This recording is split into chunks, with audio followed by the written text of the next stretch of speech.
सो कोई शख्स नहीं जानता कि उनके लिए कैसी आंखों की ठंडक छुपाकर रखी गई है। ये उन अमाल का सिला है जो वो करते थे। अहले जन्नत उस रोज ऐशो निशात के मशगले में खुश होंगे। वो भी और उनकी बीवियां भी सायों में तख्तों पर तकिए लगाए बैठे होंगे। वहां उनके लिए मेवे होंगे और जो वो मंगवाएंगे उनको मिलेगा।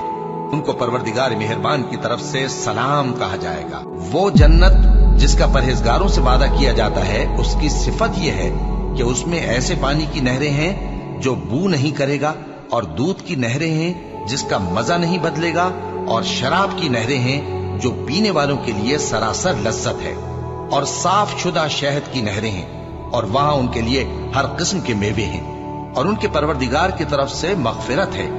क्या ये परहेजगार उनकी तरह हो सकते हैं जो हमेशा दोजख में रहेंगे और जिनको खौलता हुआ पानी पिलाया जाएगा जो उनकी आंतों को टुकड़े टुकड़े कर डालेगा। जो परहेजगार हैं वो बागों और नहरों में होंगे, यानी सच्ची बैठक में हर तरह की कुदरत रखने वाले बादशाह की बारगाह में। और बहिश्त परहेजगारों के करीब कर दी जाएगी कि उनसे मुतलक दूर न होगी।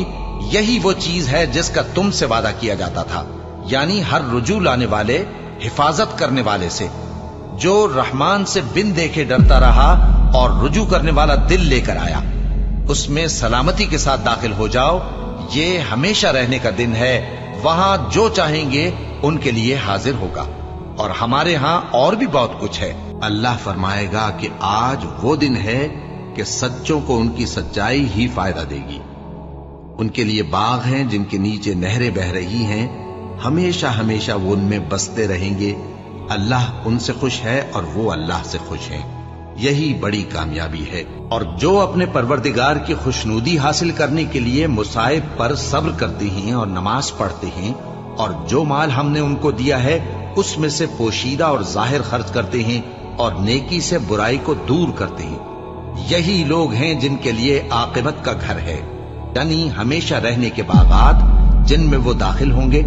और उनके बाप दादों और बीबियों और औलाद में से जो नेकुकार होंगे वो भी बहिश्त में जाएंगे, और फरिश्ते बहिश्त के हर एक दरवाजे से उनके पास आएंगे और कहेंगे तुम पर सलाम हो।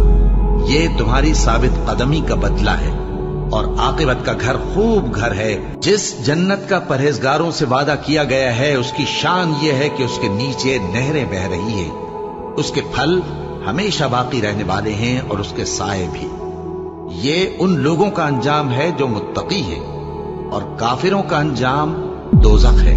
और मोमिन मर्द और मोमिन औरतें एक दूसरे के दोस्त हैं कि अच्छे काम करने को कहते और बुरी बातों से मना करते, और नमाज पढ़ते और ज़कात देते और अल्लाह और उसके पैगंबर की इताअत करते हैं। यही लोग हैं जिन पर अल्लाह रहम करेगा।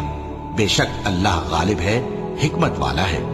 अल्लाह ने मोमिन मर्दों और मोमिन औरतों से बहिश्तों का वादा किया है जिनके नीचे नहरें बह रही हैं।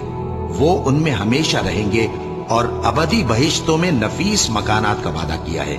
और अल्लाह की रजामंदी तो सबसे बढ़कर नेमत है। यही बड़ी कामयाबी है। जिन लोगों ने कहा कि हमारा परवरदिगार अल्लाह है, फिर वो उस पर कायम रहे, उन पर फरिश्ते उतरेंगे और कहेंगे कि न खौफ करो और न गमनाक हो, और बहिश्त की जिसका तुमसे वादा किया जाता है खुशी मनाओ। हम दुनिया की जिंदगी में भी तुम्हारे दोस्त थे और आखिरत में भी तुम्हारे रफीक हैं, और वहां जिस नेमत को तुम्हारा जी चाहेगा तुमको मिलेगी, और जो चीज तलब करोगे तुम्हारे लिए मौजूद होगी। ये बख्शने वाले मेहरबान की तरफ से मेहमानी है। बहुत से चेहरे यानी लोग उस रोज शादमां भी होंगे, अपनी मेहनत के बदले पर खुश। बहिश्ते बरी में वहां किसी तरह की लग़्व बात नहीं सुनेंगे। उसमें चश्मे बह रहे होंगे, वहां तख्त होंगे ऊंचे ऊंचे, और कटोरे करीने से रखे हुए, और गांव तक ये कितार की कितार लगे हुए, और नफीस मसनदें जगह जगह बिछी हुई।